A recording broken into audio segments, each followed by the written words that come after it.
3,000-meter steeplechase, the world record holder, Peter Koech. This record only 26 days old. The American record holder at 809.17 is Henry Marsh. Gentlemen, how about the lanes? Ron, you train for this and it'll keep you in shape, I guarantee you. I used to run this thing. Richard Cooper in lane 1 for the south. Tom Nohilly from the east is in 2. Dan Reese in 3 from the north. Dan Nelson will be in 4. We're in red from the west. John Thanos is in 5. He'll be wearing the silver of the north. Gavin Gaynor in the south is in lane 6. Marty Stroschein from the west in red is in lane 7. And Ken Kaczenski from the east in blue.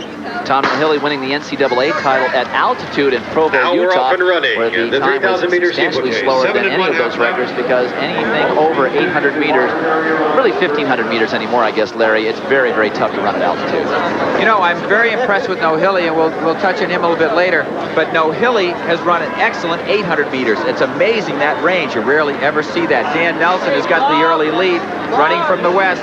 University of Oregon graduate Dan Reese is in second place with the silver of the north. In third, Richard Cooper, and they lope along. 28 hurdles, 7 water jumps.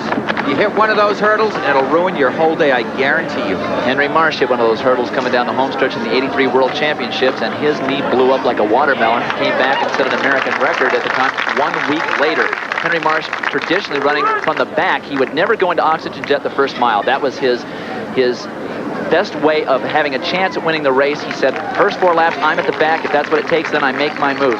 This is a good chance to see some of the young steeplechasers that we have coming up in this country. It's an event that we have not really been good at outside of Henry Marsh. Well put, Dwight. As you see Nelson kind of moving along. This field is loaded with athletes who have run anywhere from 8:30 to about 8:42. Here's the first water jump. Notice the mincing of steps. You got to land just right. You drive off. That water that you saw extends 12 feet from the bar to the edge of the carpet again. We should see a competitive race here. It's really too warm, and the conditions are really not ideal for a fast time, but we should see a very good race, and the pack should not string out too much. 8:36, 8:42, somewhere in that range. Excellent time. Weather conditions right now, it is breezy. It's fairly humid, I'd say somewhere around 50%, and the temperature is about 85 degrees. Awfully difficult for any athletes who are running over a mile in this type of heat. It just starts to wear on you. You start to get slippery all over your body. You have to worry about where you're going to be in the race. And the steeplechase, you always have to be worrying as you get tired. Those hurdles get higher and higher. That water jump gets longer and longer. It's a very difficult thing to do with just a couple of laps to go when you run on close to 2 miles. I fell in one of the last lap. It was ugly. Let's set the field for you right now. That is still Dan Nelson in the red out there, noticing him mince his steps just like a hurdler has to do. Dan Reese right now from the north in silver in second. Richard Cooper from the south is in third. The 2 south runners together, Gavin Gaynor, North Carolina State star, is in third. He's a graduate in 1988. The pace has picked up just slightly here. These hurdles, the barriers that you see, are 3 feet high.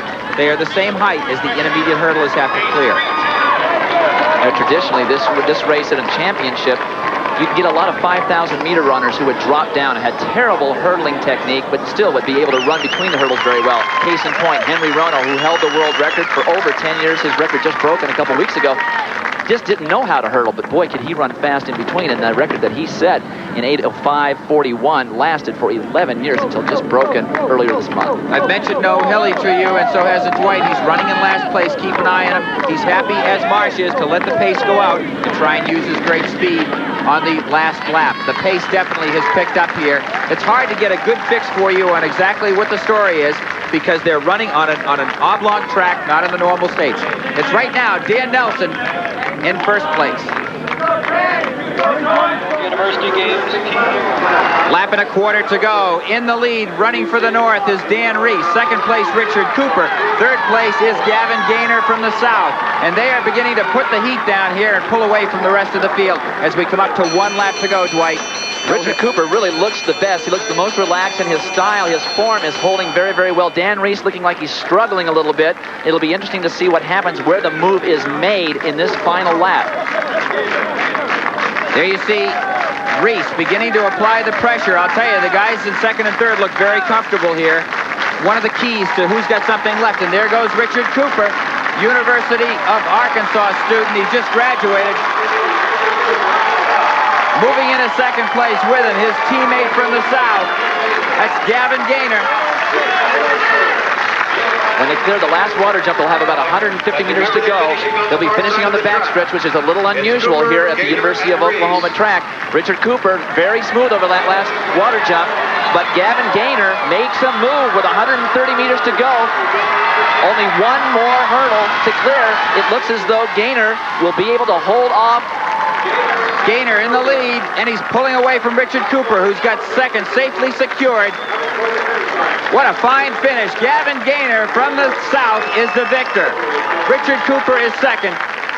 Congratulations on a fine performance. The time, 8 minutes, 38 and 28/100ths of a second. A very credible time under these conditions. He ran a very smart race. Gavin Gaynor letting Dan Reese do all the work, letting his teammate Richard Cooper also draft off of him. Gavin Gaynor made his move with 130 meters to go just off the last water jump, drove home over the last hurdle, and wins in a very credible time of 8:38 unofficially.